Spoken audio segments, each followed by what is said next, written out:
Metal Gear Solid 2, an ambitious sequel looking to up every aspect of its predecessor, with an even more cinematic narrative, improved gameplay, and an incredible leap to the PlayStation 2.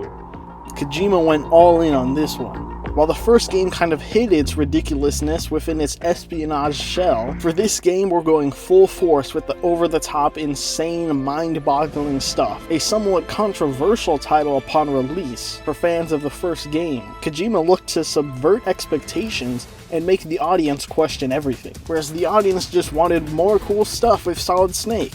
As time has gone on, it's garnered more and more appreciation, especially as many of its themes and topics have become frighteningly relevant in today's age. For me, this game is right up there with the first.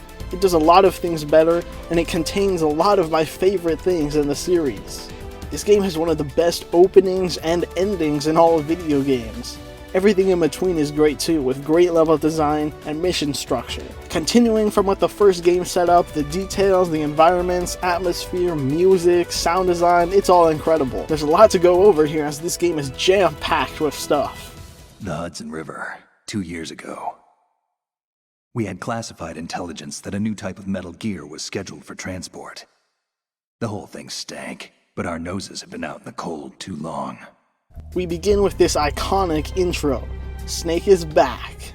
This is peak David Hayter in this game. Right off the bat, this game looks astoundingly good. I've never seen such a big leap in quality from a sequel, and yeah, this is the HD version via the Master Collection, but even without it, it's an undeniably insane change-up. Look at this rain and the interaction with the camera. The cars zooming by, this sets quite a mood. There's nothing like a dark, rainy night when it comes to an infiltration mission. Our boy Snake starts running. Ditching his hood, he activates his stealth camo and jumps off the bridge. The music, dude, chills.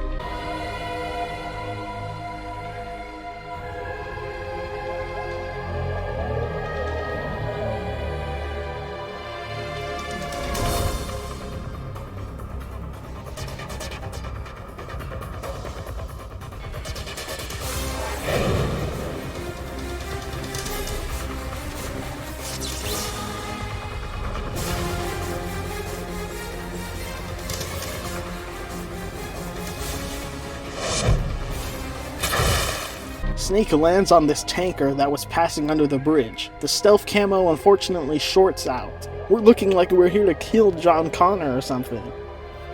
Our boy, he's right on schedule.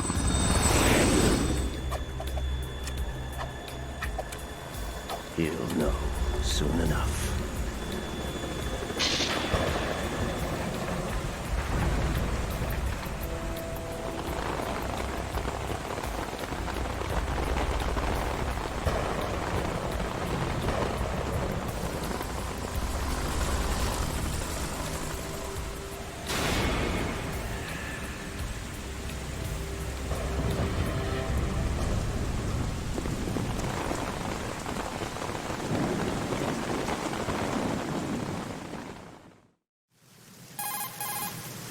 This is Snake.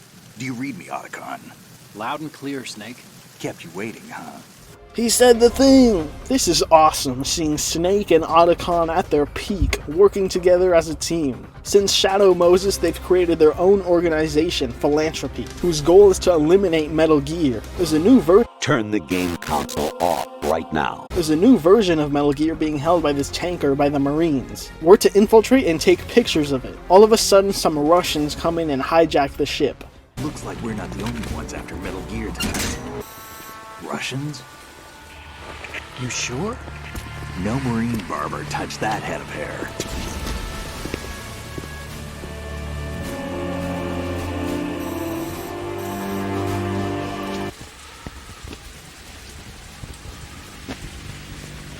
This is a pretty long opener. Now that we finally get to the gameplay, this is a fantastic level. There's all sorts of cool new gameplay elements added in this game. We can shoot in first person, which is so helpful. Our main weapon is this tranquilizer that puts enemies to sleep. Depending on where you hit them influences how long until they get knocked out. We can peek around corners or out of cover to shoot. There's objects we can shoot in the environment like pipes or fire extinguishers. We can even shoot out lights. We have this cool roll that we can do. The grab is so much easier to do in this game. You can hold up enemies by pointing your gun at them when you're close. You can even make them drop items. After knocking someone out, you can move their body, which will sometimes drop items, and you can put their bodies in lockers. You can hide in lockers yourself.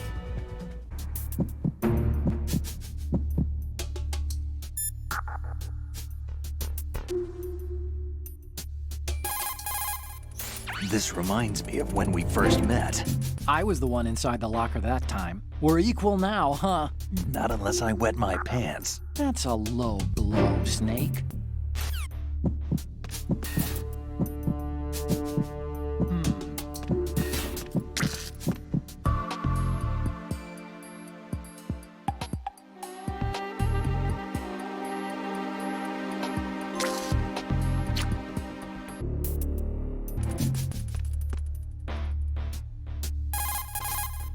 What do you think you're doing, Snake?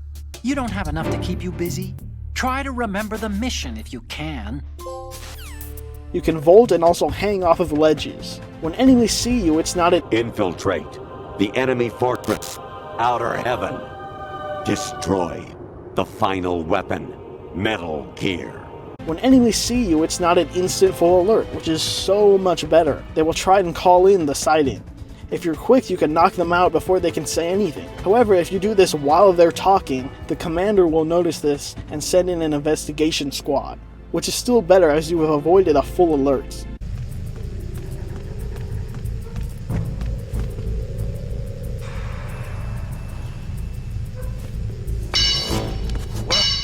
Somebody there?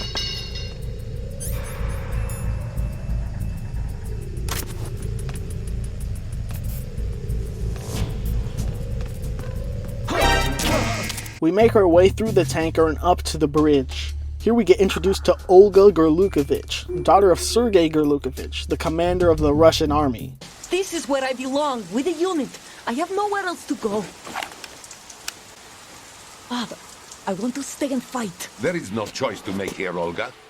Need I remind you that you are carrying my grandchild? Snake has this cool confrontation with her, and we jump into our first boss fight. Not too shabby, is it? New York, I mean.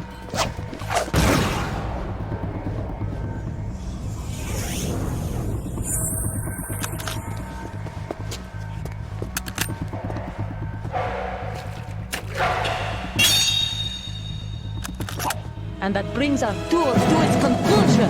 Scout knife with a surprise. You a Spetsnaz? I think you deserve a little credit. No one's ever dodged that shot of mine. But no one gets lucky twice, either. This is a pretty simple fight, just making sure we know the basics of shooting. After this, Snake makes his way down to the lower decks. Making it across this area is pretty tough. We have this Semtex mechanic where we have to destroy the control boxes in order to disable the laser tripwires that will activate the explosives when activated. Really like these enemy encounters here.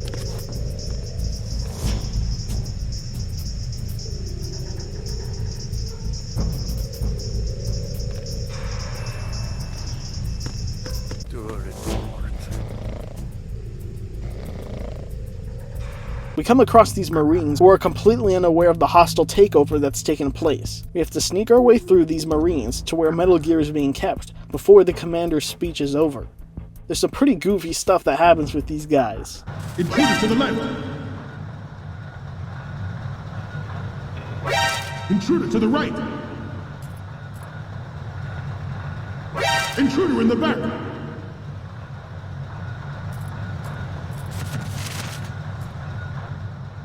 Should that actually happen, I expect you to be prepared. Order. And we, the Marine Corps, will play a central role in its... We reach the room with Metal Gear. This is Metal Gear Ray. Definitely the coolest Metal Gear in my opinion. We take pictures at different angles for Otacon to review at this cool computer station. Okay, I'm receiving the images. The first image is... Okay, that's good. The shot from the right is in the bag. After we get what we need, we're just about to leave when Ocelot shows up. I am Shalashaska, also called Revolver Ocelot.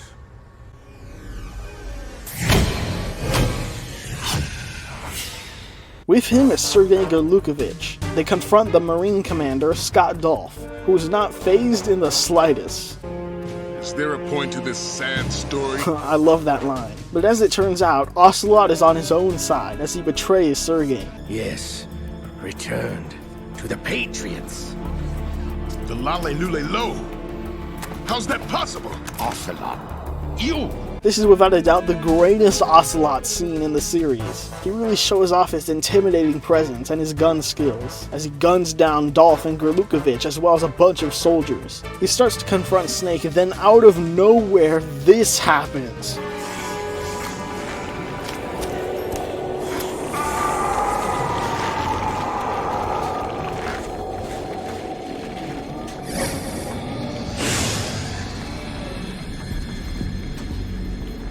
It's been a while, brother. Who are you? You know who I am.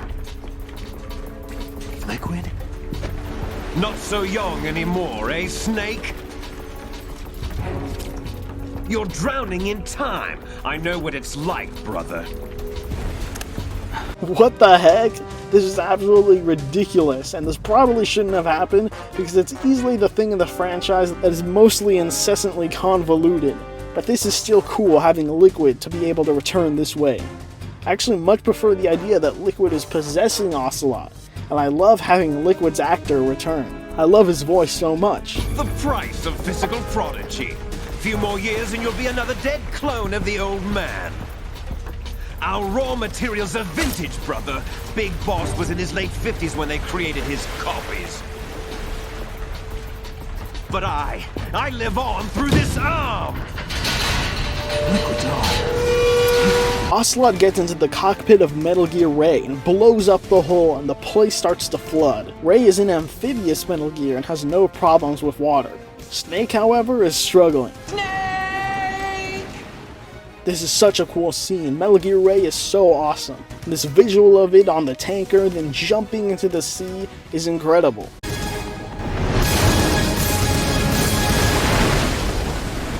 Then Snake drowns. Yep, totally.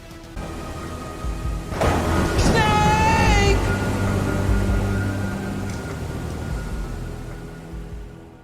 2 years later. This is Snake. I'm now inside Strut A of Shell 1. That doesn't sound like Snake.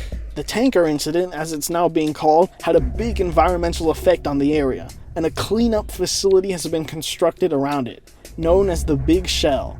A terrorist group, Dead Cell, have taken over the facility and kidnapped the president. They want $30 billion, or they'll fire a nuke.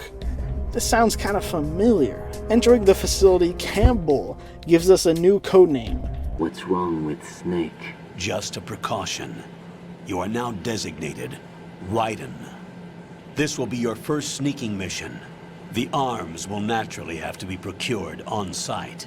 Raiden. Who the heck is this guy? It's our main character for this game, because Kojima baited everyone into thinking that we're gonna play a Solid Snake again. Nope. We got Raiden. This is the biggest point of contention with this game. I, for one, love Raiden, especially in this game.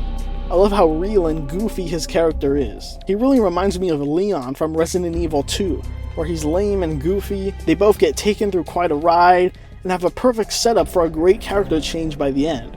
But it's all thrown away by the 4th game because we gotta make them cool now. I'm just kidding.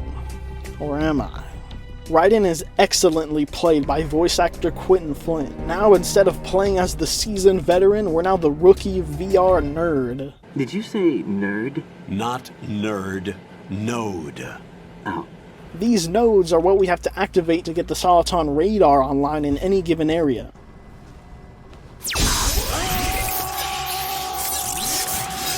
We then get introduced to Rose, Raiden, or Jack's, girlfriend, who has for some reason been chosen to be the field analyst for this mission. She will be how we save the game. Now, a lot of people hate Rose and her conversations with Jack. I completely understand why, but I actually really like their dialogue, and the way it progresses from eye-rolling cringe to becoming really intense and deep.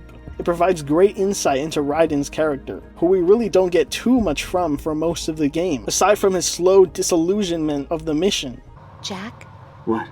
Do you know what day it is tomorrow? April 30th. Is there something special about it? Isn't there? I can't remember. I'm sorry. Oh well, I'll keep trying till I hear the answer. I'm gonna let you go now, Jack.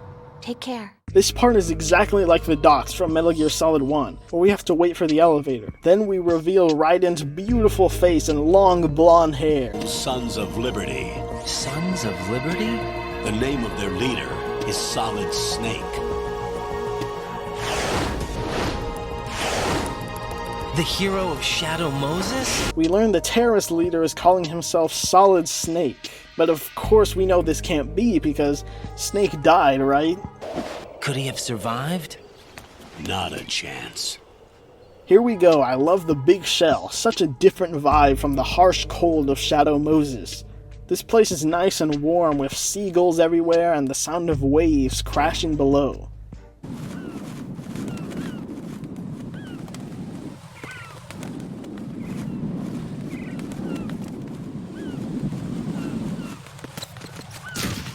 Bruh. I gotta say, I don't know if this is an unpopular opinion, but I think this game looks better than Metal Gear Solid 3. MGS3 was in that mid to late 2000s era where every game had this either brown or gray look. It has this really ugly, dull color palette with this dark green and brown. This game's colors are much more nice and vibrant, and I much prefer the bright orange and blue look. The layout of the map is really great. We have a rotation of platforms that we circle around through the game. We'll become very familiar with each platform. We get this cool map that we can look at. There's these ciphers and patrols on some of the walkways. Making a quick stop at Strut F, we get the Trank pistol. Backtracking through to Strut A, we head for Strut B. Raiden has his own death screen, which is not that great, honestly. Raiden, what's wrong? Raiden! I much prefer Snake's version on the tanker. It's probably my favorite death screen in the series.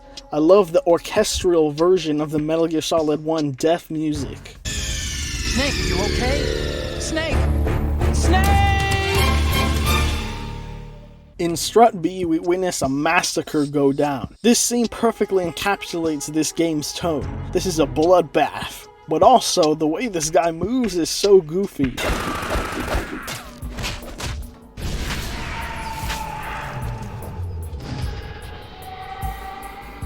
Also, he's just a straight up vampire, and his name is Vamp. Not because he's a vampire, but it's because he's bisexual. Then some hero Navy guy shows up and takes on Vamp. This legend is... My name is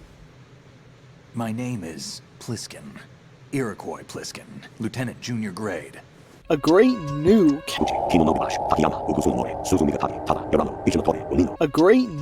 character.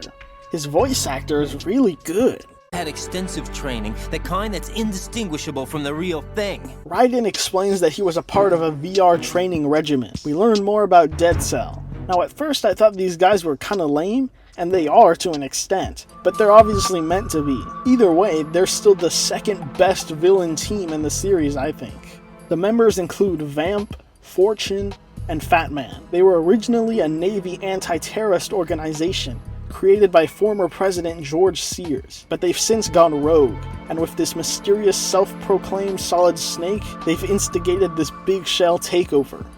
Hey, what's your name? Raiden. Raiden? Strange code name. Makes up for the boring one my parents gave me. Maybe I'll find out someday.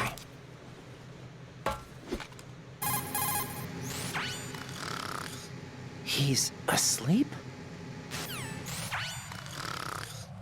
How much longer is this guy gonna sleep? Wish I were that relaxed.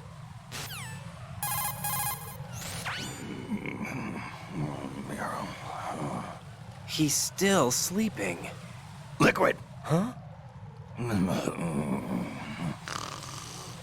Heading outside, we get our intro to Fortune, who's a badass and literally can't be hit. Her saxophone theme is awesome.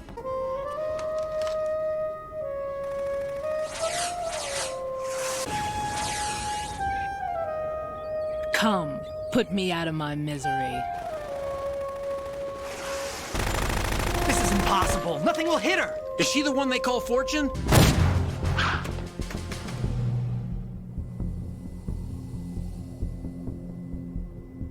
A dud! Fortune is a really great character, as she has suffered great loss and literally wants to die but can't. This sighting really shakes up Raiden. Who are they? Dead Cell, I mean. They couldn't hit her no matter how hard they tried. And that vampire, too, it's like being in a nightmare you can't wake up from.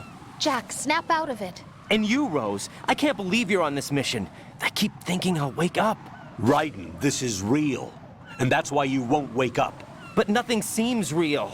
I've made up my mind to stay with you.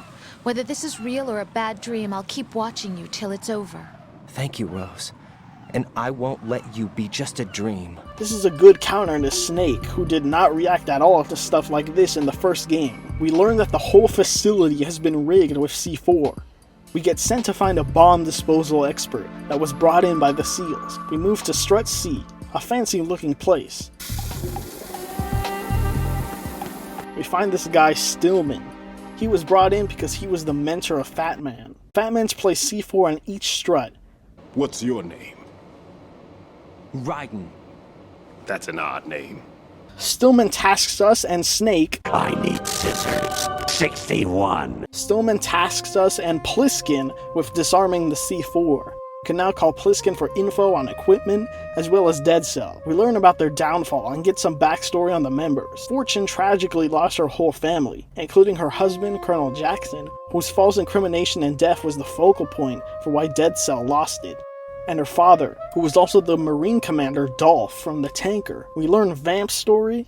He survived by feeding on the blood of his family to quench his thirst. Rumor has it, Vamp was the lover of Scott Dolph, the Marine Commandant who accidentally died 2 years ago.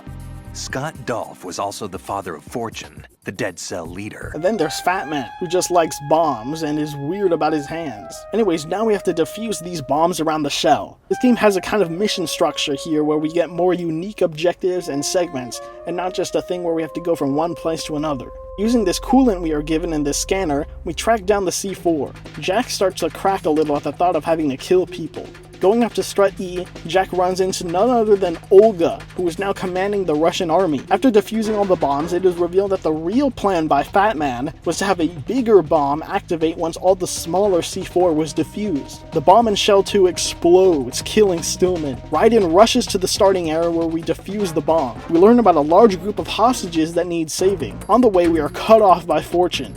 This is her boss fight of the game, but since we can't do anything to her, we just have to hold out. Vamp comes down to join the party. Raiden takes a shot at Fortune, but her force field deflects the bullet right into Vamp's head. Dang! But he's immortal for some reason. Fat Man challenges us with yet another bomb on the helipad of Strut E. Now Raiden makes a mad dash for the helipad. Arriving, we behold the legend that is Fat Man. Hear this rhythm? It's the rhythm of time. And life. Don't you love this sound? I used to hang around department store clock counters.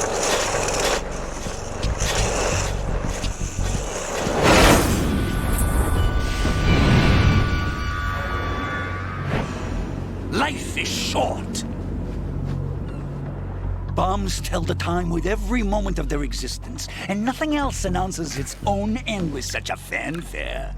Glad you could make it. The party's about to start. I mean, this is the greatest thing ever. Some fat guy rolling around on roller skates with a drink in hand. Incredible. Laugh and grow fat. Time to fight. I gotta say, I love the boss theme for this game. Yell Dead Cell.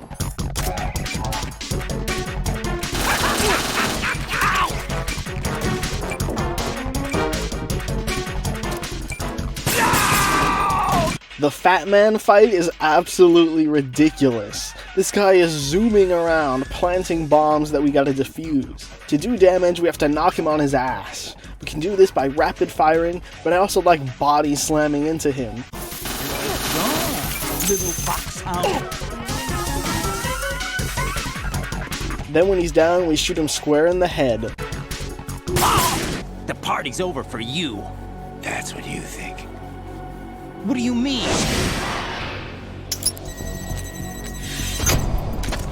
What did you just do? What is this? I have beautiful hands. Laugh and grow fat. Fat Man has one last bomb, and you'll never guess where it is. Yeah, it's just right under him. Leaving the helipad out of nowhere, the cyborg ninja shows up, revealing himself to be Mr. X.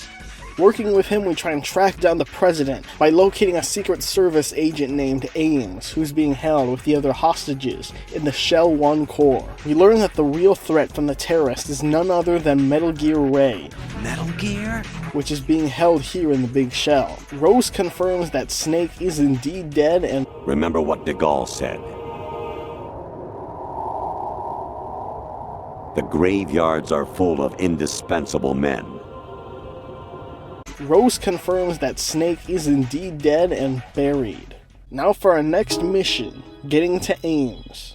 This is a special infiltration mission, where we have to pose as a Russian soldier. Mr. X gives us a uniform, and we are tasked with finding the appropriate weapon, an AK-74SU in Strut F. Now we head to the Shell 1 core.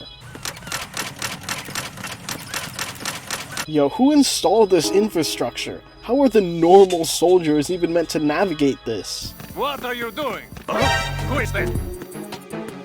I need some help here.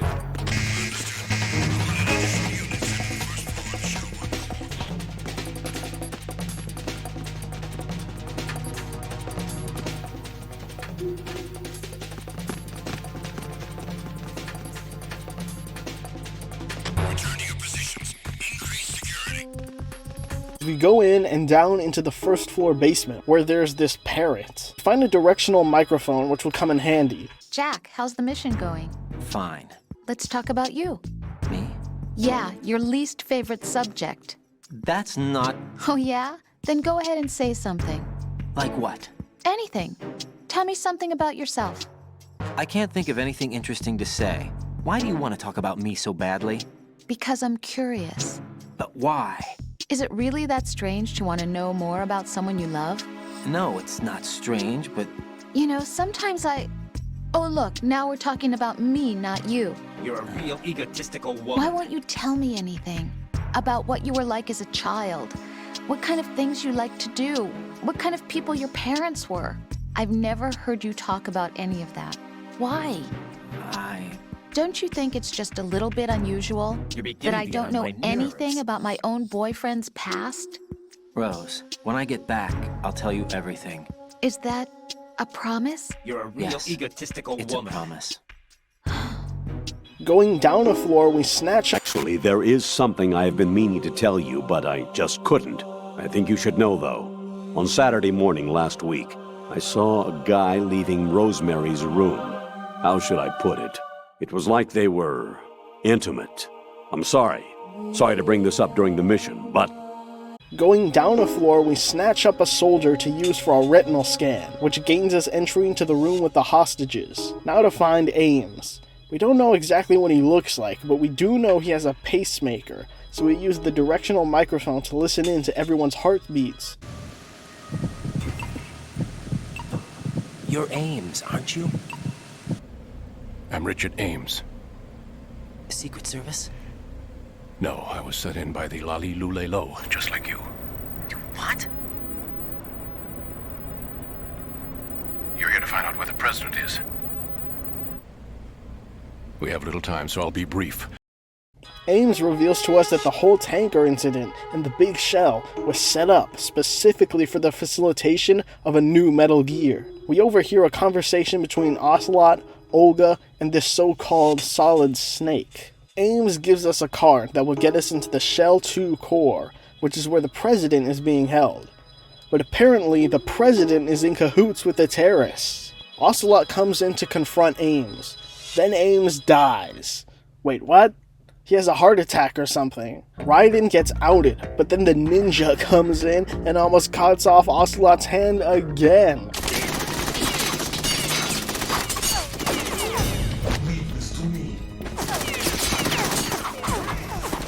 Man, that ninja is so cool. Things get real with the Rose and Jack conversations, as Rose becomes increasingly confrontational and Jack becomes more deflective. This is similar to how everyone would get on Snake's case about who he was, and he would always deflect and play the role of the grizzled soldier. Here, however, as Jack is still just a rookie, we really don't know why he's acting like this. We make a quick stop at Strut F to pick up the PSG. You got a PSG-1? You can use that against Sniper Wolf. Hurry up and save Meryl. We make a quick stop at Strut F to pick up the PSG sniper rifle. We use the sniper to help us clear the obscene amount of control boxes to deactivate the Semtex on the connecting bridge between Shell 1 and Shell 2. Pliskin calls us up. He has acquired a Kasatka helicopter and will be going in to rescue the hostages. He reveals that he's working with Otacon. It looks like he joined up with Pliskin after Snake died at the tanker. We confront Campbell and Rose about this.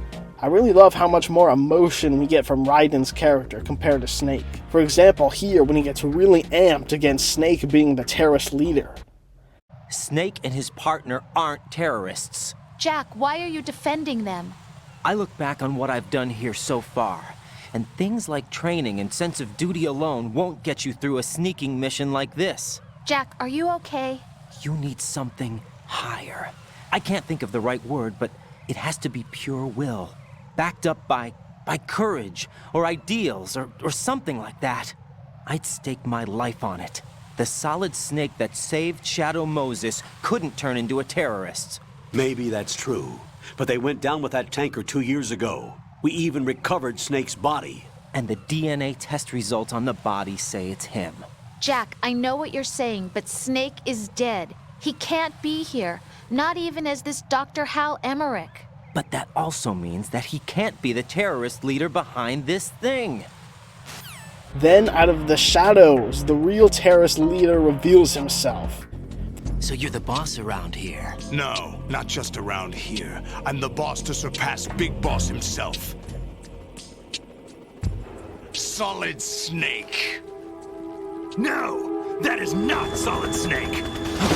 Then in the greatest plot twist in video game history, it's revealed that Pliskin was Snake the whole time? What? This is so crazy. I mean, no one could have seen this coming. I mean, it makes so much sense when you think about it. He looks and sounds just like Snake. Okay, obviously we all recognized him immediately. And I really don't think Kojima was trying to fool us. It's meant to be this big display of dramatic irony, where we as the audience know exactly what's up, while Raiden has no idea. So the main reason Kojima wanted to do this whole character switch was to see Snake from an outside perspective. I love when we do perspective switches in stories. One of my favorite aspects from The Last of Us 2 is the out-of-nowhere switch to Abby. The Last of Us 2 obviously took inspiration from Metal Gear Solid 2 with that. We have these random characters that we step into their shoes and see the world and certain events and characters from their perspectives. If we want to get deep here, I remember when I was a kid and riding in the car and all these cars are passing by, and I'm thinking every one of those cars has at least one or more people who have their own lives and story playing out. I'll never meet them or know them, neither will most of everyone else. Just see them whiz by in their car. I always like to think about this kind of thing, where everyone has a whole story going on and a unique perspective on everything. So I love when a story gives us whiplash by removing us from the safety and comfort of our main protagonist, and we get given a whole new story and see events and our other main characters in a whole new light. This is why Raiden is such a great character switch up for this game. Instead of going the safe route and getting yet another Solid Snake adventure, with this perspective, the mind-bending and existential elements that Kojima is really going for in this game work really well. Anyway, the strange man reveals himself to be the third brother, Solidus Snake. He has this crazy muscle suit, and he gets into a fight with Solid Snake.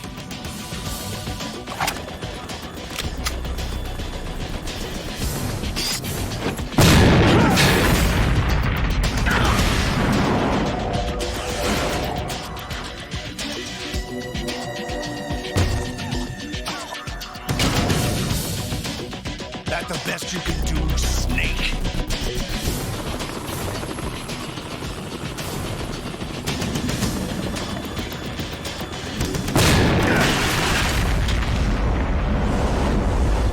get it.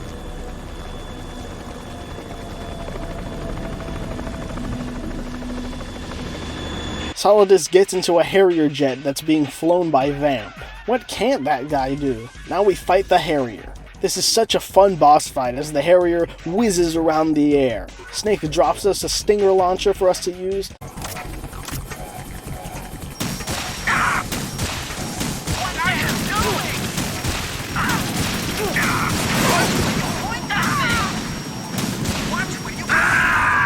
Raiden, what's wrong? Raiden!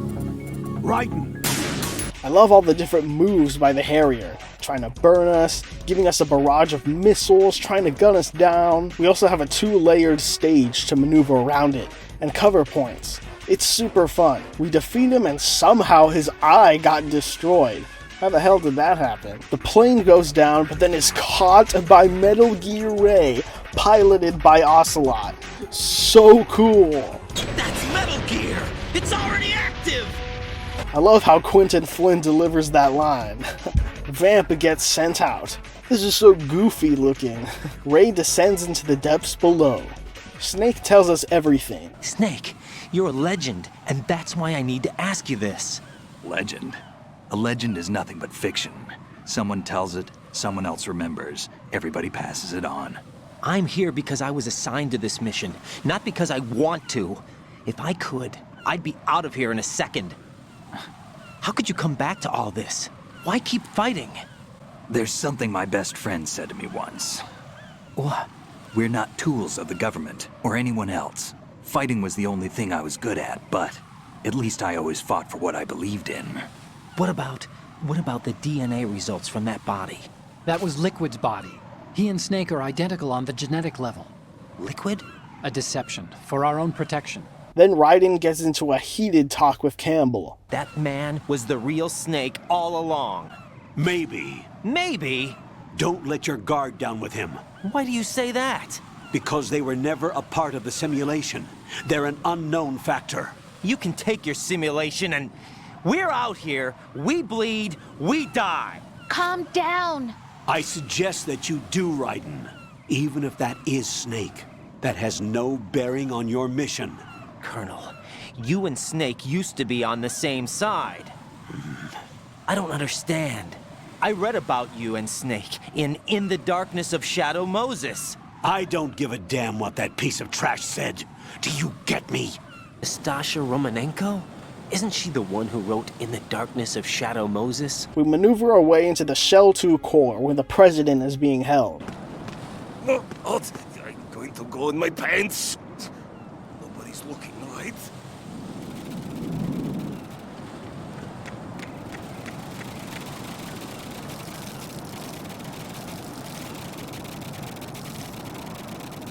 It's kind of a shame that the core is the only part of Shell 2 that we get to explore. I was kind of hoping we were going to get a whole segment to learn a new map with all the struts of Shell 2. The room where President Johnson is being held in is being protected by an electrified floor. Don't test it. You'll be bacon. We divert to the flooded section, which is caused by Fat Man's bomb earlier. We even run into Stillman's body. We pick up a Nikita missile. You wouldn't be trying to give yourself a bogus score using some ingenious trick, would you? That's just about as low as anyone could possibly stoop. I can't believe you sometimes. We pick up a Nikita missile launcher and use it to destroy the electric generator. What are you doing?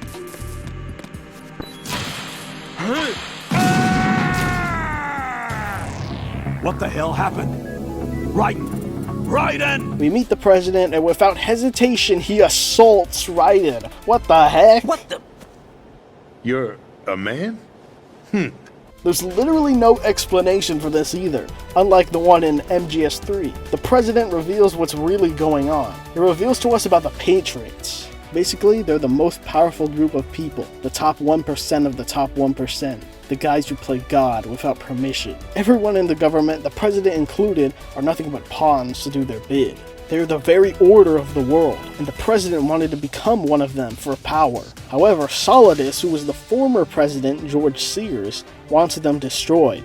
And so he instigated the Shadow Moses event to instigate a balance shift, but that failed, and he and Dead Cell fell out of grace. Then he bid time until the new Metal Gear was completed. This Metal Gear not being Metal Gear Ray, but another new Metal Gear, Arsenal, which is the Big Shell, a huge fortress housing multiple Rays, but also the GW system, which will allow the Patriots to be able to control the flow of digital information, to control the truth. Oh yeah, it's getting real. Johnson tasks us with finding Emma Emmerich, Otacon's stepsister. She will have a way to stop Arsenal's activation. Then this happens. Now, kill me. What the? That's abusing your right to free speech, Mr. President. Or is it ex-president? The president! Why did you... Alas, my finger must have slipped. I'll see you around, carrier boy. Snake and Otacon knew all about this stuff the whole time, which pisses Raiden off. We never lied to you. We just didn't tell you everything, that's all. You know, you're a pretty interesting guy. You're just like Snake said. What did he say? That you're a weak, simple-minded, stubborn fool. A weak, simple-minded... Ah, don't worry. He didn't mean anything bad by it. Nothing bad? Well, what could possibly be worse than that? That lying, useless, backstabbing, mincing son of a... Raiden, I'm his friend. I know him better than anyone else. I know he's not that kind of guy. Yeah, so what? And, by the way, there's one more thing you should probably know about Snake. What? He's right here. Next to you? Yup. Did he hear... every word? I'm just gonna get back to the mission now. Then we get a chilling scene with Jack and Rose. We learn the insane extent of Jack's distance and loneliness. Not letting Rose get anywhere close, getting violent when she would try. Do you remember that time I forced my way into your room? We'd known each other for almost a year, and you blew up. It was the first time you ever raised your hand against me. The way Rose describes his room legit gives me chills and is disturbing. It wasn't your violent nature that scared me. It was your room, your heart. Stop it. There wasn't anything in your room. Only a bed and a small desk. It looked like a prison cell. Rose? No television set. No family pictures. Not even a poster. Rose, I only use that room for sleeping. A lifeless room. Almost like your empty heart. That's why I tried to keep you out. I thought I was beginning to understand you. Until I saw that room. Would you have been happier if I had a picture of you hanging on the wall? That's not what I was trying to say. The whole time, Raiden has been such a goofy guy, but this call hits us with a dark side of the character. He has absolutely nothing in his life. Nothing but Rose and his mission. And currently, he is becoming disillusioned with both. Now to retrieve Emma. We go back to the flooded section, but apparently Emma has trouble with water. Great. Then we get one of the best boss intros ever. This shot is so great. This is such a cool room. Vamp just sitting here waiting for us is so dope.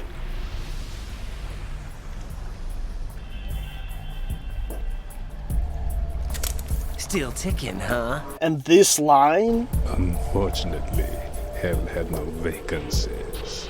We can't hit Vamp whenever he has a red glow on him. He'll dive into the water, which if we fall into, we'll die instantly. He'll come up and do a bunch of knife tricks to slash us up. Finally, he's dead.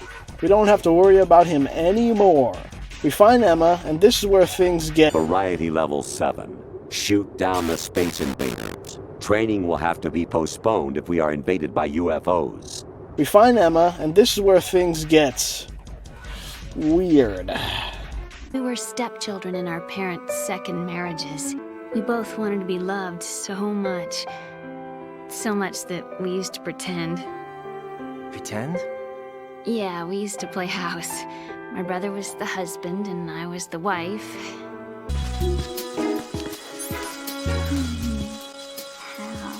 What? Oh, hell no! What do you think you're doing to her?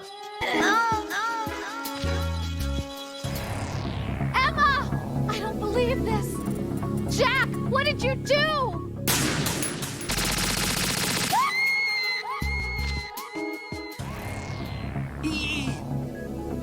Raiden, you didn't! Well, Jack, it sounds like you and Miss Emma are getting along just fine. Rose? I've been monitoring your every move and conversation. I can't say it's been fun. Give me a break. I'm only trying to keep her spirits up. Is that right?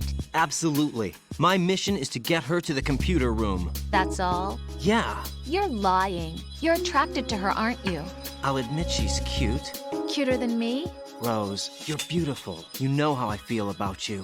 Have you remembered yet? You mean April 30th? Yes. It's your birthday, isn't it? Wrong. You're not even warm. What is it then? Forget it. It's nothing. Maybe I'm just a little jealous. Rose. You'd better get moving. Good luck. We've managed to avoid drowning. Anyways, Emma explains more about the Patriots, which are seeming more and more like something that could actually exist in real life. Not to mention the lifespan of the average individual is extremely limited. On the other hand, digital information lasts virtually forever. It doesn't deteriorate. So? The alphabet, 26 letters, right? It could have been 30 letters. What if the 4 deleted letters were controlled by a program? Impossible. It's not. In fact, something similar is already underway. Do you know how many genes exist in an individual? About 30 to 40,000? Right. That's what was announced at the turn of the century. But there's actually 100,000 according to the original theory advanced by the scientific community. Information regarding the remaining 60,000 was suppressed by the Patriots. No. Why? How would you know? Do you know what a gene looks like? Did you count them yourself? There are research organizations. Of course. And their reports have already been subtly altered. They're even beginning to believe the doctored reports. GW is a system that allows the Patriots to decide what will be recorded in tomorrow's history. Then we have this escort mission. It's not very long, but it's still really annoying. Man, imagine if they made a whole game where you'd have to rescue and escort an annoying girl the whole time. That would really suck, huh? We go down this ladder, incredible shot right here. Almost my favorite one in the game. Beautiful sunset view. Now we get a segment where we have to cover Emma with a sniper. Again, Resident Evil 4 definitely took inspiration from this.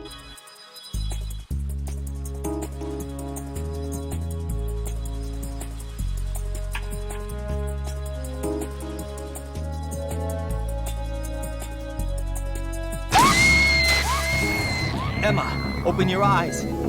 Emma! Emma! What is wrong? Then Vamp comes out of nowhere and stabs Emma. Snake takes her to the Shell 1 core and we follow.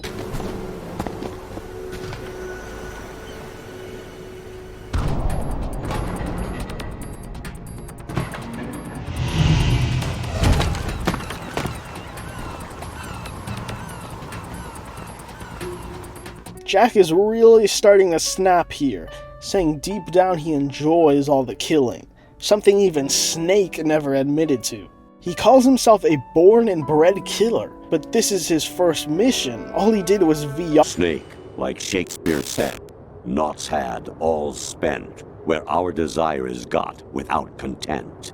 Basically, it means that your desire can get you into trouble if you're not careful. All he did was VR before, right? What could he possibly mean? Somewhere deep inside, I'm enjoying this game. We get to Snake, Otacon, and Emma. How's Emma? I think he got some internal organs. We can't stop the bleeding. Got the disc. We upload the virus, although we have no idea of its effectiveness. Meanwhile, Emma dies. Her actual death here is quite sad, and then this happens. I had a relationship with your mother. She seduced me. And it went on. My father's death was no accident. He took his own life. It was my fault, all my fault. Forgive me, Emma. Without a doubt, the most messed up thing in Metal Gear on so many levels. Just what the fuck was Kojima smoking? I do like the connection that Sniper Wolf made here. Why, Wolf? Now, everything from this point on is peak Metal Gear. Probably the highest point in the series for me. A non-stop ride of never-ending cinematic awesomeness and super fun gameplay segments. We get the most hype scene ever, as Snake encourages Otacon to save the rest of the hostages. You've got your job, we've got ours. You mean I'd only get in your way? Wrong. Only you can save those hostages. Got it? Right. Otacon delivers a hard line, and we get the best shot in the game. Eliminate the enemy. That's your only option.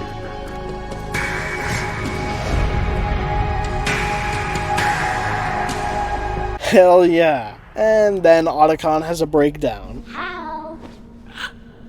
EE?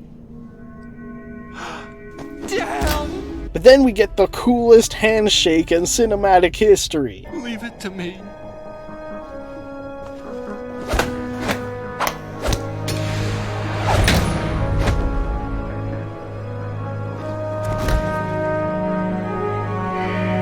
I repeat, personnel in the upper levels, head for the evacuation area immediately. I'm counting on you, Otacon. And then Otacon has another breakdown. Then Snake screws us over as it's revealed that he and the ninja were in cahoots the whole time. You're changing sides now?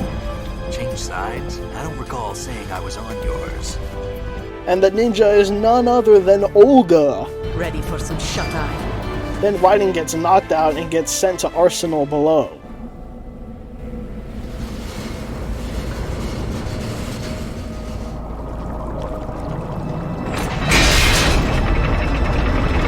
The activation of Arsenal causes the shell structure above to collapse. Thankfully, Otacon got the hostages out in time. Jack wakes up from an interrogation room inside Arsenal, face to face with Solidus, now sporting a fancy eye patch along with Ocelot. Solidus apparently knows Jack, and then drops an insane reveal. You know me? You don't remember. Your name, your skills. Everything you know, you learned from me. You were one of the best among the child soldiers that fought in that conflict. When you were barely 10 years old, you became the platoon leader of the small boy unit. At the time, your outstanding kill record earned you several nicknames, including White Devil and Jack the Ripper. Jack, I was your godfather. I named you. When the war ended, you disappeared from the relief center. I wondered what happened to you. I should have known they would recruit you. This got dark. This explains so much about Jack being so closed off this whole time, and his unstable feelings about killing, spiraling out of control. Olga reveals that she is here to assist us as ordered by the Patriots, who are holding her child as leverage. She mentions a mysterious S3 plan. We are tasked with making our way through the hangar full of Metal Gears to meet up with Snake. We go in with this call with Rose. Everything about this call is incredible. Jack's dark, disturbing description of his life as a child. Rose's visceral emotional reaction to it. Her trying to show her commitment to him, but his unwillingness to comply. And his desire to disassociate from it all. It's insanely compelling stuff. If I survived the day's fight, I was praised, fed, and had a bed to sleep in. I never questioned why we fought. There was no purpose, no way out. They give you a gun, you ask how many to kill. If you didn't, you were the one they shot instead. We were fed once a day. I can still taste the gunpowder they mixed into the food. It kept us drugged, controllable. Oh my God! You should have told me. Told you what? That I'm a killer? And always have been? No, no. What I hate more than anything else in the world is my own past. I didn't want you or anyone to know about it. Now I know why I was chosen for this mission. No one can take him on, take him down, except me.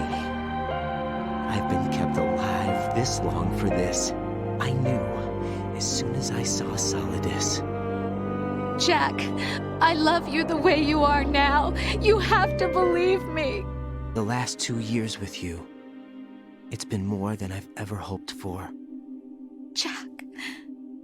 But I can't go any farther. I can't risk starting a family.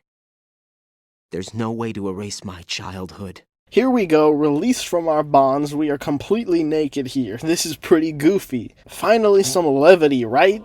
Nope. Because now this creepy-ass music is playing. Colonel, are you under orders from the Patriots? Your role, that is, mission, is to infiltrate the structure and disarm the terrorists. My role?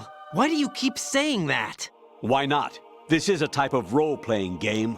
The point is that you play out your part, and I expect you to turn in a perfect performance. Colonel, I just remembered something. What? That I've never met you in person. Not once. Complete your mission, according to the simulation. Colonel, who are you? No more questions. We have Rosemary. What do you mean by that? Over and out. We're back at that point in the first game where we don't even know who to trust anymore. Like, everyone but us knows what's going on. So many motivations and plays being made in the shadows. The Patriots' presence is felt all around. Campbell straight up breaks the fourth wall here. Raiden, turn the game console off right now. What did you say? This is legit scary, as the game is self-aware and calling us out directly. The Colonel keeps calling us with these fourth wall breaking dialogue. Some of the calls are out of genre story dialogue. Actually, I'm in really bad shape financially. I pay money to my ex-wife as part of our divorce settlement, among other bills. I just had no choice but to make you pay for lunch the other day. I'm really sorry. I especially like this short story of this alien abduction. Coupled with the haunting music, it gives off such an eerie vibe. Raiden, something happened to me last Thursday when I was driving home. I had a couple of miles to go. I looked up and saw a glowing orange object in the sky, to the east. It was moving very irregularly. Suddenly, there was intense light all around me, and when I came to, I was home. What do you think happened to me? Huh? Fine. Forget it. Some calls are just completely random, then this video of some woman just shows up. What the fuck is going on here? We get these chat GPT ass calls that legit feel like AI created Metal Gear dialogue. Snake, there's a fork in the conveyor belt. The machine is automatically sorting cargo according to some system. Take a good look at the device. Big Boss here. Enter the track on the bridge to the right. Over. This one in particular feels exactly like a modern-day AI-prompted response. It's legitimately scary how similar it is to what's going on today. Communicator Entertainment Program, Idea Spy 2.5, Episode 1, New York. Here in the city where dreams come true and desires rule, something is being bought, sold, and thrown away, even as we speak. But behind the scenes of business as usual, the nefarious JE Corporation lines its already bloated coffers with profits from worthless products. As JE swindles yet another innocent into purchasing high-priced junk, the FBI mobilizes a top-secret task force to put a stop to the menace. Now, the city's best-kept secret spy is out there, briefed and ready to protect the people from JE, the catalog of conspiracy. Just call him 2.5. We get one final call, but from Rose. She reveals that she's been a Patriot spy this whole time, gathering info on Jack. She claims that she did fall in love with him for real, but Jack is obviously completely thrown off now. The call abruptly ends in a truly disturbing way. Jack! What? I'm carrying... I'm pregnant, Jack. Rose! What's going on? We encounter Snake, who gives us our stuff, as well as a sword, courtesy of Olga. Guys, he has the sword! It's the origin of the sword! I love this conversation with Raiden and Snake. Snake is much more wise in this game. All of the advice he gives to Jack in this game is some great stuff. Basically not letting the past define you, and choosing what you want to believe in and what to stand for. A future? You can stop being part of a mistake. Starting now. Find something to believe in, and find it for yourself. And when you do, pass it on to the future. Believe in what? That's your problem. Come on. We fight through a bunch of guys. The sword is super fun to fight with. Otacon reveals to Jack that Campbell was indeed an AI. Jack then starts to question the nature of his reality. I love how out there this ending gets. We as a player have transitioned to being detached from Jack and more on Snake's wavelength to being fully fused with Raiden's perspective, as we have no idea what the hell is happening and what's real. I don't know. What I do know is that you're standing right here in front of me. Not an illusion. Flesh and blood. The artificial nature of the Arsenal environment helps contribute to this. Not only that, but the game itself is fucking with us as we get fake death screens here in this fight.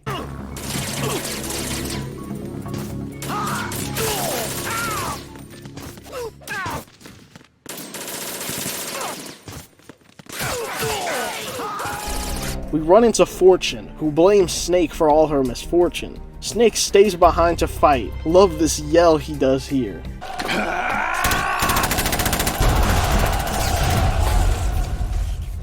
Raiden climbs up to the top of Arsenal. This is a great setting here in the middle of the quiet ocean, under the night sky, with the glow of the Arsenal floor beneath. Solidus explains that the S3 plan stands for Solid Snake Simulation, a program set up by the Patriots to create an artificial snake through VR regimen. Solidus reveals himself along with an army of Metal Gear rays. The visual of all these rays coming out of the darkness is incredible. You really feel the scale of these guys. This fight is insane. We have so many of these guys, they just keep coming. They have insane lasers, missiles, and stomp attacks. This is a really tough fight. Until you crack the code and figure out all you need to do is go for the leg and head combo. This is super effective, making the fight a breeze. Then we get this insanely long, like half-hour cutscene. I'll never forget the first time seeing this and just having my brain melt from all the crazy reveals and exposition. Buckle up. Olga shows up to save us from Solidus. She gets killed in one of the most brutal deaths in the series.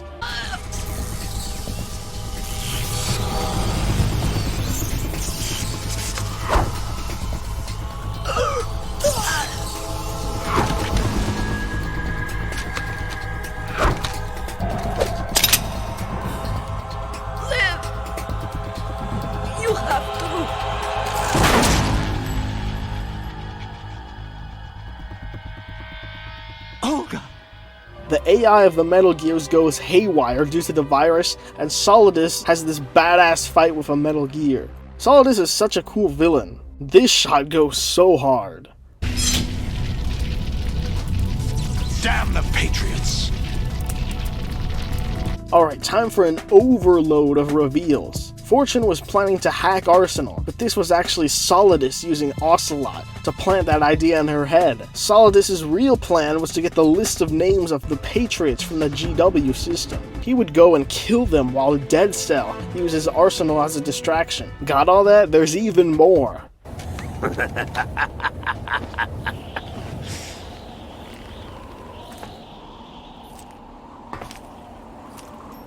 What exactly do you find so funny? Charades usually are humorous. Ocelot reveals he's actually an agent of the Patriots, and that everyone is right where the Patriots have planned them to be. You think this little terrorist incident is your own doing, Solidus? This is the S3 training kernel.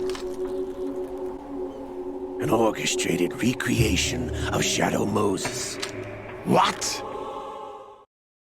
The real Solid Snake simulation was this entire Big Shell scenario, made to emulate the Shadow Moses incident. Everyone specifically selected because they fit the scenario the best. Given the right situation, the right story, anyone can be shaped into Snake. Solidus, You and the boy were selected because your relationship resembles the one between Snake and Big Boss. Fortune, you and the rest of Dead Cell stand in for the Foxhound squad that Snake took on in Shadow Moses. All except for the real Solid Snake, who was an anomaly in the scenario. As Campbell kept saying, they were never a part of the simulation. They're an unknown factor. Then this happens. All our misfortune was just a part of their project? Holy heck, that's cold as hell. Fortune isn't even a powered being. All this to compile data for the Patriots. Ocelot jumps into Metal Gear ready to blow everyone away, when through sheer willpower, I guess, Fortune manifests her power and saves everyone. What the? Impossible.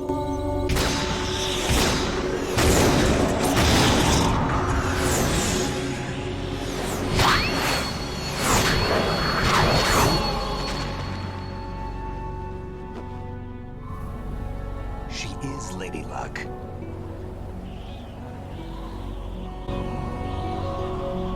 My name is Helena Dolph Jackson, the daughter of a proud and noble soldier.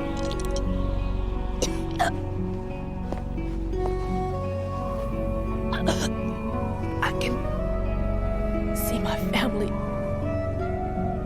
again. What an incredible scene. Then Liquid comes into the picture, possessing Ocelot. There's so much going on right now.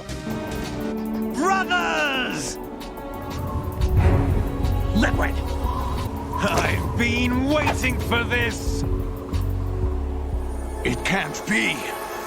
I've been inside this arm all along, waiting for the right time to awaken. You were inside Ocelot? Yes, a sleeper in the arm of a Patriot spy. He reveals that he was the one who brought Snake into the equation. Liquid is no fan of the Patriots and wants to take them down. Man, however ridiculous, I genuinely like the idea of Liquid straight up possessing Ocelot. Liquid leaves in the Metal Gear, but Snake breaks loose and dives in the ocean after him. Holy shit. Hey, Snake! You coming?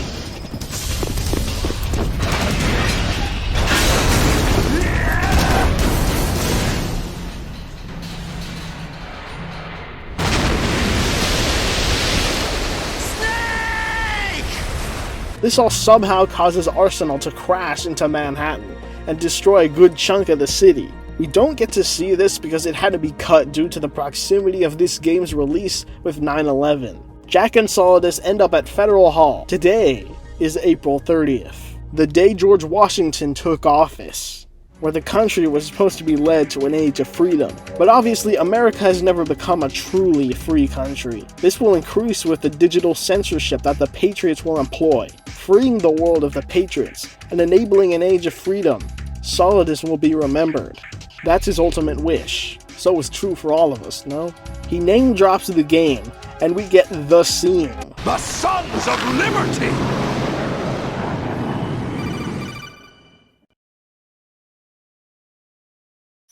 Raiden, are you receiving?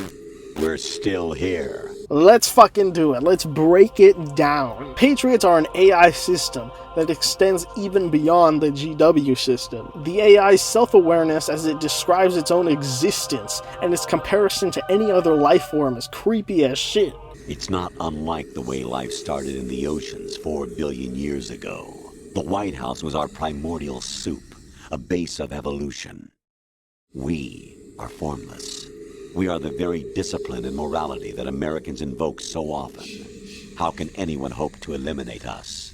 As long as this nation exists, so will we. They describe themselves as the values of discipline and morality that the country is based around. This AI perfectly being able to deconstruct the way humans as a nation operate and be able to use it to perfectly control everyone and claim it to be for everyone's benefit just feels like such a possibility. The AI goes off about information. In the past, information was controllable. The victors were always able to write history, and later generations would eat up whatever story was written. Things were able to be left behind that didn't sit with an agenda. Only the people that were labeled as important mattered. But now with the internet, everything, Every little detail is documented and easily accessible. There's no longer a definitive story, only interpretations. I mean, they explain it perfectly. But in the current digitized world, trivial information is accumulating every second, preserved in all its triteness, never fading, always accessible. Rumors about petty issues, misinterpretations, slander. All this junk data, preserved in an unfiltered state, growing at an alarming rate. It will only slow down social progress, reduce the rate of evolution. Yeah, that's what the internet is. People bickering about every little thing, no matter how important, because there is nothing to define importance. The idea of an objective truth is non-existent. Hell, it never existed to begin with, but the perception of it did, keeping everyone under control. Look at the strange juxtapositions of morality around you. Billions spent on new weapons in order to humanely murder other humans. Rights of criminals are given more respect than the privacy of their victims. Although there are people suffering in poverty, huge donations are made to protect endangered species. Everyone grows up being told the same thing. Be nice to other people. But beat out the competition. You're special. Believe in yourself and you will succeed.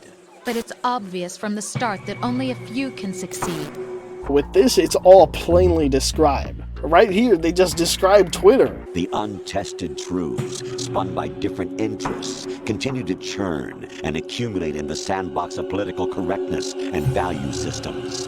Everyone withdraws into their own small gated community, afraid of a larger forum. They stay inside their little ponds, leaking whatever truth suits them into the growing cesspool of society at large. The different cardinal truths neither clash nor mesh. No one is invalidated, but nobody is right. Not even natural selection can take place here. The world is being engulfed in truth. This is so perfectly articulated, this general idea of a cesspool of so-called truth, compiled by many different small echo chambers fueled by confirmation bias, shutting themselves out from differing opinions, claiming their own to be fact. No one will agree on anything. This state will only grow as time passes on, leading to the human race inevitably devouring itself. Who else could wade through the sea of garbage you people produce, retrieve valuable truths, and even interpret their meaning for later generations? That's what it means to create context. The Patriots' goal is to be the arbiters of the truth, to keep everyone under control, and that is being done with AI right now. AI search engines and generators diving through all of the internet, picking and compiling and mashing together relevant and correct information in response to any given topic.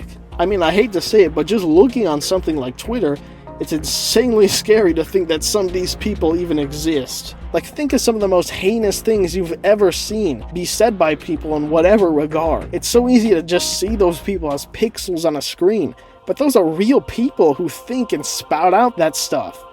Then we get this deconstruction of a self, just a combination of likes and interests. But what lies underneath? What do those interests feed? Oh, what happened? Do you feel lost? Why not try a bit of soul searching? Don't think you'll find anything, though. And then the truth that so many people accept about any given thing is just what someone chooses to believe because it comforts them, not because it's factual or objectively true. My fault? It's not your fault. In denial, you simply resort to looking for another, more convenient truth in order to make yourself feel better. Leaving behind in an instant the so-called truth you once embraced. Should someone like that be able to decide what is truth? Should someone like you even have the right to decide? You've done nothing but abuse your freedom. You don't deserve to be free. We're not the ones smothering the world. You are. The individual is supposed to be weak, but far from powerless. A single person has the potential to ruin the world. And the age of digitized communication has given even more power to the individual. Too much power for an immature species. Dude, people straight up suck. 2 minutes on social media will tell you that. And arguably, online is where people are their most real. In real life, people just go on autopilot and conform, especially current generations, who are becoming increasingly more uncomfortable in their own skins. So I can't exactly disagree with the sentiment here. Although I would argue that a lot of the human condition has to do with the state of the system nowadays, where patriot-like figures of our world are controlling us by having us need to conform to the system just to stay alive, no matter the emotional abuse that comes with it. An endless loop of bare minimum satisfaction that we can't get out of. This perpetuates a raw output of behavior online that shows the effect of the system as people choose to disassociate from reality and shrug off actual real issues. I don't even know what I'm saying at this point, but I will say this is an incredible philosophical deep dive in a game with anime mechs and fat men on roller skates. Bravo, Kojima. I love media that makes you think like this. I love art that goes out there with a vision. No matter how controversial, I will always prefer something like that over a safe, guaranteed success as decided by some algorithm. Then it's revealed that Ocelot was kept in the dark, and S3 actually stands for Selection for Societal Sanity. And just judging by those awful people on social media, I wouldn't be too mad with a program like this. Not really though, as it's a system for total control. The whole scenario played out to see if the algorithm could keep control of the situation. If it did, it would be able to control any type of scenario. Straight up Mission Impossible Dead Reckoning. Then the AI shows how Raiden conformed to their plan, unwilling to look at the truth for how it is because it would hurt. Same applies to us, letting ourselves be controlled by the system because we want to be sedated, because it's painful not to pretend. Because we're cowards. Fuck society. Dude, the Patriots are incredible villains. It's kind of a shame that their presence felt lacking in 4, war economy aside. If that game had the AI system talking to us like this, I think it would have been a lot better. So you see, you're a perfect representative of the masses we need to protect. This is why we chose you. You accepted the fiction we've provided, obeyed our orders, and did everything you were told to. The exercise is a resounding success. But yeah, the Patriots literally win in this game. Everything goes according to their plan. They played us like a damn fiddle. They forced us into fighting Solidus by threatening the death of Olga's child and Rose. I'm through doing what I'm told. Oh, really? Aren't you forgetting something? If you die, my child dies. The termination of vital signals from your nanomachines means the death of Olga's child. Not to mention the death of Rose. She's wired the same way. Rose, does she actually exist? Of course I do, Jack. You have to believe me. Damn! This final message from them is incredible. Holy shit.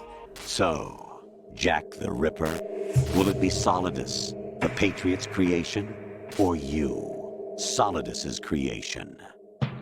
Our beloved monsters, enjoy yourselves. Solidus drops this little nugget of info. I was the one who killed your parents. This is such an unfulfilling scenario. As while they have personal motives for killing each other, at least Jack does, it's mostly the Patriots' hand at work, as Solidus has to kill Jack if he wants clues to the Patriots, which is stored in Jack's nanomachines. The information is being carried by the nanomachines in your cerebral cortex, and throughout the neural network they formed. What an incredible build-up for this final boss fight.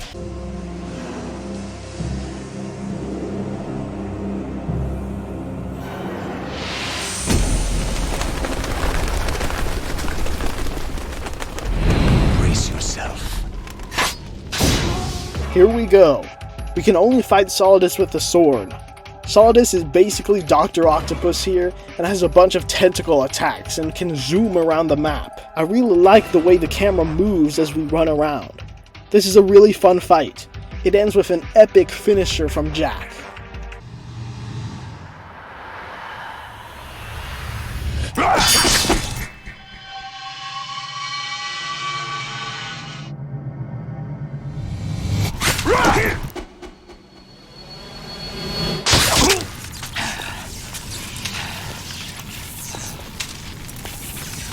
Solidus's death is almost sad, as he really did have good intentions for the world. Jack stands alone in the streets, questioning everything. Then the reassuring presence of Snake comes in with some great advice. Basically, what does it matter what's real or not? Your feelings are yours and no one else's. Snake tells Jack that he is now free to choose for himself what to believe and what to pass on. But now he is done with the Patriots' games, and he is free from being controlled. Decide for myself? And whatever you choose will be you. I don't know if I can. I know you didn't have much in terms of choices this time. But everything you felt, thought about during this mission is yours. And what you decide to do with them is your choice. You mean start over? Yeah, a clean slate, a new name, new memories. Choose your own legacy. It's for you to decide. In a genius move on Kojima's part, Jack literally frees himself from our presence, us, the player, who put our name into the game and shows up on this dog tag. We have literally been controlling him this whole time, but now Jack discards us and is free on a meta level, at least until Revengeance. Anyone you know? No, never heard the name before. I'll pick my own name, and my own life. I'll find something worth passing on.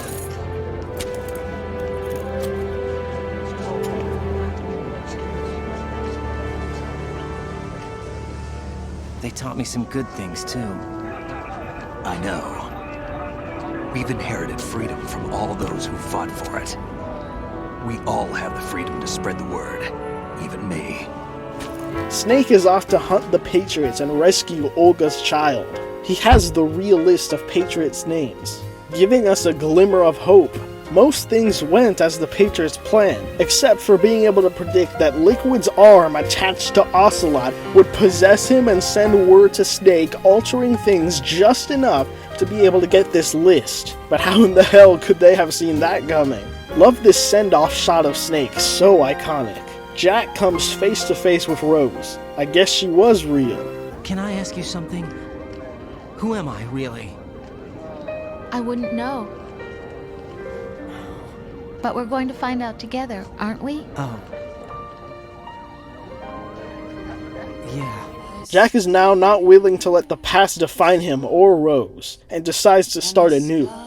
I love this last bit as he again removes himself from us, the player. We'll tell them everything together. Is that a proposal?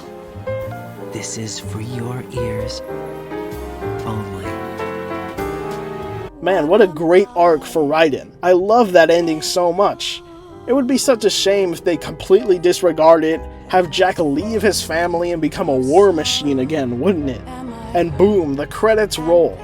Love the song that plays, Can't Say Goodbye to Yesterday, it's great. Footage of New York plays during the credits, making for a nice relaxing vibe after all the chaos. At the end, Snake gives us one more motivational speech about leaving our mark on life. I don't know, maybe people think this kind of stuff is corny, but I think it's beautifully written and very inspiring. Earth may not be forever, but we still have the responsibility to leave what traces of life we can.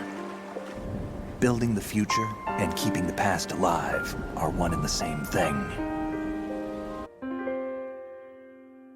And at the very end, Snake and Otacon crack open the list of Patriots, revealing that they have all died over 100 years ago, which reveals that the Patriots really are a fully self-sustaining AI system. What the hell?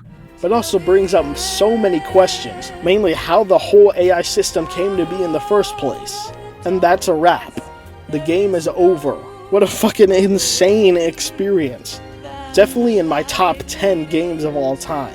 That last hour is a masterful deconstruction of modern day reality, done over 20 years ago. Media like this is truly special. I made some references to the show Mr. Robot a bit during that whole segment. If you liked any of that philosophical stuff, you should definitely watch that show. It goes over themes like control, identity, and how broken society is. It's my favorite show of all time. And if you like this stuff with the AI and want to see Tom Cruise go up against an AI, definitely watch Mission Impossible Dead Reckoning.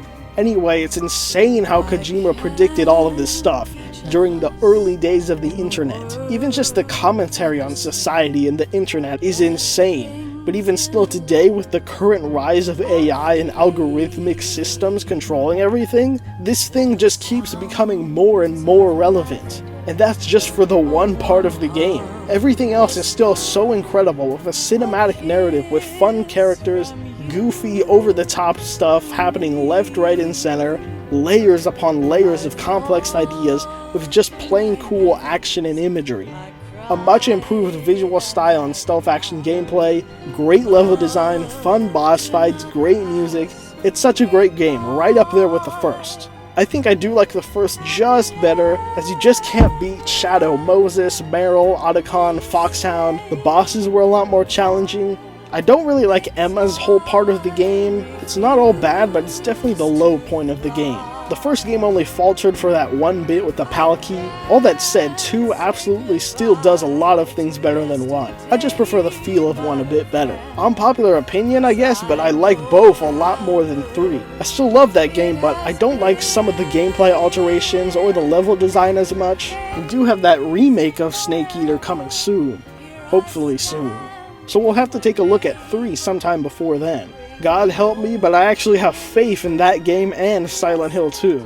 We'll see what happens. Hopefully 4 and Peace Walker will also come with Volume 2 of the Master Collection. Well, this has been Metal Gear Solid 2, a Kojima masterwork that is continuing to prove that it was ahead of its time.